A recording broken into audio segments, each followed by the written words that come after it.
ओम नमः शिवाय, हर हर महादेव। आप सभी का हेमा के व्रत कथा उपाय चैनल में स्वागत है। दर्शकों, आज की इस वीडियो में हम आपको बताने वाले हैं, बहुत ही सुंदर सी कथा सुनाने वाले हैं। 16 सोमवार व्रत कथा आपको सुनाने वाले हैं। जब भी आप 16 सोमवार का व्रत करती हैं तो इस कथा को अवश्य सुने। इसके सुनने से सभी मनोकामना पूरी होती हैं। एक बार भगवान शिव जी पार्वती जी के साथ भ्रमण करते हुए मृत्युलोक की अमरावती नगर में पहुंचे। उस नगर के राजा ने भगवान शिव का एक विशाल मंदिर बनवा रखा था। शिव और पार्वती उस मंदिर में रहने लगे। एक दिन पार्वती ने भगवान शिव से कहा, हे प्राणनाथ, आज मेरी चौसर खेलने की इच्छा हो रही है। पार्वती जी की इच्छा जानकर शिव पार्वती के साथ चौसर खेलने बैठ गए। खेल प्रारंभ होते ही उस मंदिर के पुजारी वहां आ गए। माता पार्वती जी ने पुजारी से पूछा कि हे पुजारी जी, ये बताइए कि इस बाजी में किसकी जीत होगी। तो ब्राह्मण ने कहा, महादेव जी की, परंतु चौसर में शिव जी की पराजय हुई और माता पार्वती जी की जीत गई। तब ब्राह्मण को उन्होंने झूठ बोलने के अपराध में कोढ़ी होने का श्राप दिया। शिव और पार्वती उस मंदिर से कैलाश पर्वत लौट गए। पार्वती जी के श्राप के कारण पुजारी कोढ़ी हो गया। नगर के स्त्री पुरुष उस पुजारी की परछाई से भी दूर रहने लगे। कुछ लोगों ने राजा से पुजारी को कोढ़ी हो जाने की शिकायत की, तो राजा ने किसी पाप के कारण पुजारी को कोढ़ी हो जाने का विचार कर उसे मंदिर से निकलवा दिया। उसकी जगह दूसरे ब्राह्मण को पुजारी बना दिया। कोढ़ी पुजारी मंदिर के बाहर बैठकर भिक्षा मांगने लगे। कई दिनों के पश्चात स्वर्ग लोक की कुछ अप्सराएं उस मंदिर में पधारी और उसे देखकर कारण पूछा। पुजारी ने निसंकोच पुजारी ने उसे भगवान शिव और पार्वती जी के चौसर खेलने की, पार्वती जी के शाप देने की सारी कहानी बताई। अब अप्सराएं ने पुजारी से 16 सोमवार का विधिवत व्रत रखने को कहा। पुजारी द्वारा पूजन विधि पूछने पर अप्सराओं ने कहा, सोमवार के दिन सूर्योदय से पहले उठकर स्नान आदि से निवृत्त होकर स्वच्छ वस्त्र धारण कर आधा सेर गेहूं का आटा लेकर इसके 3 अंग बनाना, फिर घी का दीपक जलाकर गुड़ नैवेद्य, बेलपत्र, चंदन, अक्षत, फूल, जनेऊ का जोड़ा लेकर प्रदोष काल में भगवान शिव की पूजा अर्चना करना। पूजा के बाद 3 अंगों में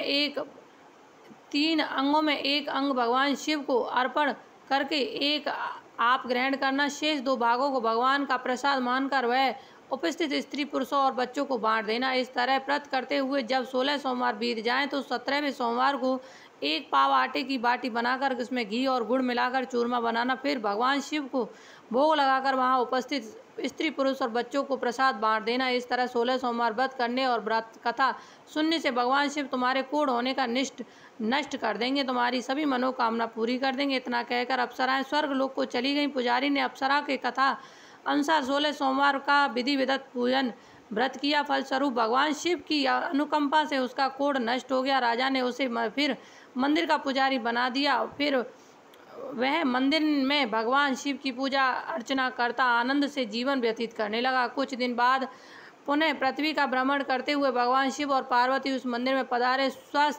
स्वस्थ पुजारी को देखकर पार्वती ने आश्चर्य से उसके रोग मुक्त होने का कारण पूछा, तो पुजारी ने उन्हें 16 सोमवार व्रत करने की सारी कथा सुनाई। पार्वती जी भी व्रत की बात सुनकर बहुत प्रसन्न हुई और उन्होंने पुजारी से उसकी विधि पूछकर स्वयं 16 सोमवार का व्रत प्रारंभ कर दिया। पार्वती जी ने उन दिनों अपने पुत्र कार्तिकेय के नाराज होकर दूर चले जाने से बहुत चिंतित रहती थी। वह कार्तिकेय के लौटा लाने के अनेक उपाय कर चुकी थी, लेकिन कार्तिकेय लौटकर उनके पास नहीं आ रहे थे। 16 सोमवार का व्रत करते हुए पार्वती जी ने भगवान शिव से कार्तिकेय लौटने की मनोकामना की। व्रत समापन के तीसरे दिन सचमुच कार्तिकेय वापस लौट आए। कार्तिकेय ने अपने हृदय से परिवर्तन के संबंध में पार्वती जी से पूछा, माता, आपने ऐसा कौन सा उपाय किया था जिससे मेरा क्रोध नष्ट हो गया और मैं वापस आपके पास लौट आया था। पार्वती जी ने कार्तिकेय को 16 सोमवार का व्रत कथा सुनाई। कार्तिकेय अपने एक ब्राह्मण मित्र ब्रह्मदत्त के परदेश चले जाने से बहुत दुखी थे। उसके वापस लौटाने के लिए कार्तिकेय ने 16 सोमवार का व्रत करते हुए ब्रह्मदत्त के वापस लौट आने की कामना प्रकट की। व्रत के समापन के कुछ दिनों के बाद मित्र लौट आया। ब्राह्मण ने कार्तिकेय से कहा, प्रिय मित्र, तुमने ऐसा कौन सा उपाय किया था जिससे परदेश में मेरे विचार एकदम परिवर्तित हो गए और मैं तुम्हारे स्मरण करते ही लौट आया। कार्तिकेय ने अपने मित्र को 16 सोमवार के व्रत की कथा विधि सुनाई। ब्राह्मण मित्र व्रत के बारे में सुनकर बहुत खुश हुआ। उसने भी व्रत किया। 16 सोमवार व्रत का समापन करने के बाद ब्रह्मदत्त विदेश यात्रा पर निकल गया। वहां नगर के राजा हर्षवर्धन की बेटी राजकुमारी गुंजन का स्वयंवर हो रहा था। वहां के राजा ने प्रतिज्ञा की थी कि एक हथनी यह माला जिसके गले में डालेगी वह अपनी पुत्री का विवाह उसी से करेगा। ब्राह्मण भी उत्सुकता वंश महल में चला गया। वहाँ कई राज्यों के राजकुमार बैठे थे। तभी एक साजी धजी हथनी सूंड में जयमाला लिए वहाँ आई। हथनी ने ब्राह्मण के गले में जयमाला डाल दी। फलस्वरूप राजकुमारी का विवाह ब्राह्मण से हो गया।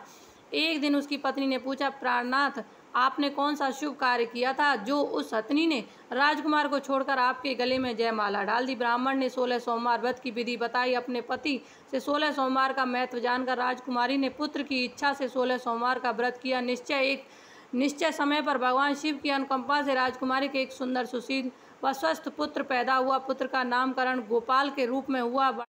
पुत्र गोपाल ने भी माँ से एक दिन प्रश्न किया कि मैंने तुम्हारे ही घर में जन्म लिया, इसका क्या कारण है? माता गुंजन ने पुत्र को 16 सोमवार व्रत की जानकारी दी। व्रत का महत्व जानकर गोपाल ने भी व्रत करने का संकल्प किया। गोपाल जब 16 सोमवार व्रत करने का संकल्प किया। गोपाल जब 16 सोमवार का व्रत पूरा हुआ तो उसने राज्य पाने की इच्छा से 16 सोमवार का विधिवत व्रत किया। व्रत समापन के बाद गोपाल घूमने के लिए समीप के नगर में गया।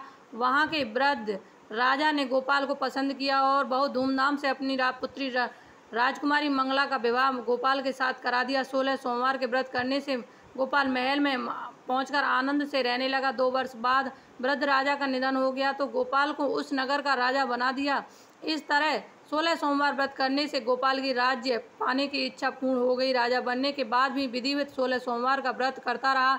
व्रत के समापन पर 17वें सोमवार को गोपाल ने अपनी पत्नी मंगला से कहा कि व्रत की सारी सामग्री लेकर वह समीप के शिव मंदिर में पहुंचे। पति की आज्ञा का उल्लंघन करके सेवकों द्वारा पूजा की सामग्री मंदिर में भिजवा दी। स्वयं मंदिर नहीं गई। जब राजा ने भगवान शिव की पूजा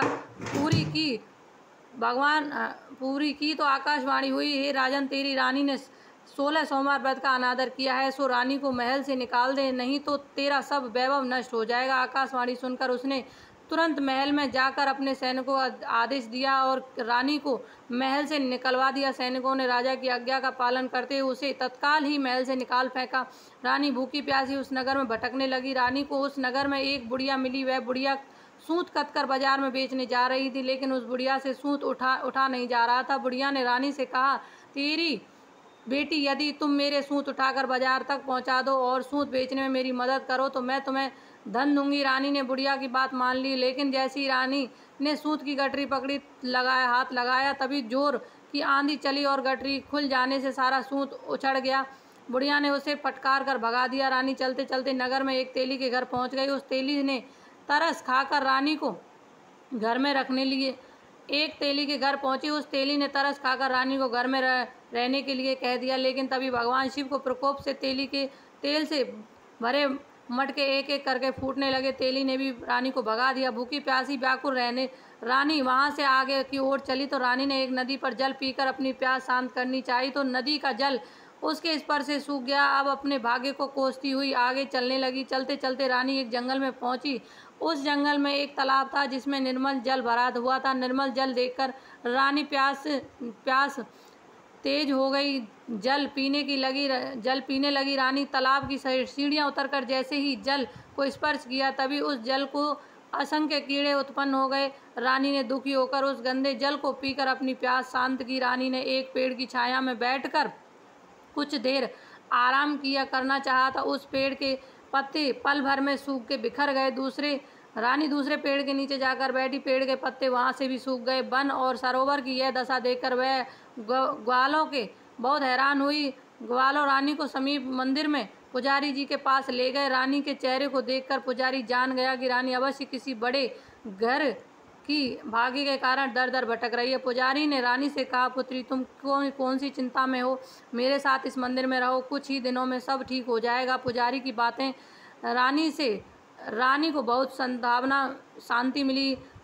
रानी उस मंदिर में रहने लगी। रानी भोजन बनाती, सब्जी जल जाती, आटे में कीड़े पड़ जाते। जब भी वो खाना बनाने जाती थी तो जल से बदबू आने लगती थी। पुजारी भी रानी इसके दुर्भाग्य से बहुत चिंतित होते हुए बोले, हे पुत्री, अवश्य ही तुझसे कोई अनुचित काम हुआ है जिसके कारण देवता तुझसे नाराज हैं और उनकी नाराजगी के कारण तुम्हारी यह दिशा हुई है। पुजारी की बात सुनकर रानी ने अधिपति के आदेश पर मंदिर में न जाने कर शिव की पूजा करने की सारी कथा सुनाई। पुजारी ने कहा, अब तुम कोई चिंता न करो, सोमवार है, कल सोमवार है, कल से तुम 16 सोमवार व्रत शुरू कर दो। भगवान शिव अवश्य तुम्हारी दोषों को क्षमा कर देंगे। पुजारी की बात मानकर रानी 16 सोमवार का व्रत प्रारंभ कर दिया। रानी सोमवार का व्रत करते ही शिव की विधिवत पूजा अर्चना करने लगी, व्रत कथा सुनने लगी। जब रानी ने 17वें सोमवार को विधिवत व्रत का समापन किया तो उधर उसके पति राजा के मन में रानी की याद आई। राजा ने तुरंत अपने सैनिकों को बोल कर रानी को ढूंढवा लिया। रानी को ढूंढते ढूंढते सैनिक मंदिर में पहुंचे और रानी से लौट जाने के लिए कहा। पुजारी ने सैनिक से मना कर दिया और सैनिक निराश होकर घर चले गए। उन्होंने लौटकर राजा को सारी बात बताई। राजा स्वयं उस मंदिर में पुजारी के पास पहुंचे और रानी को महल में लेकर आए।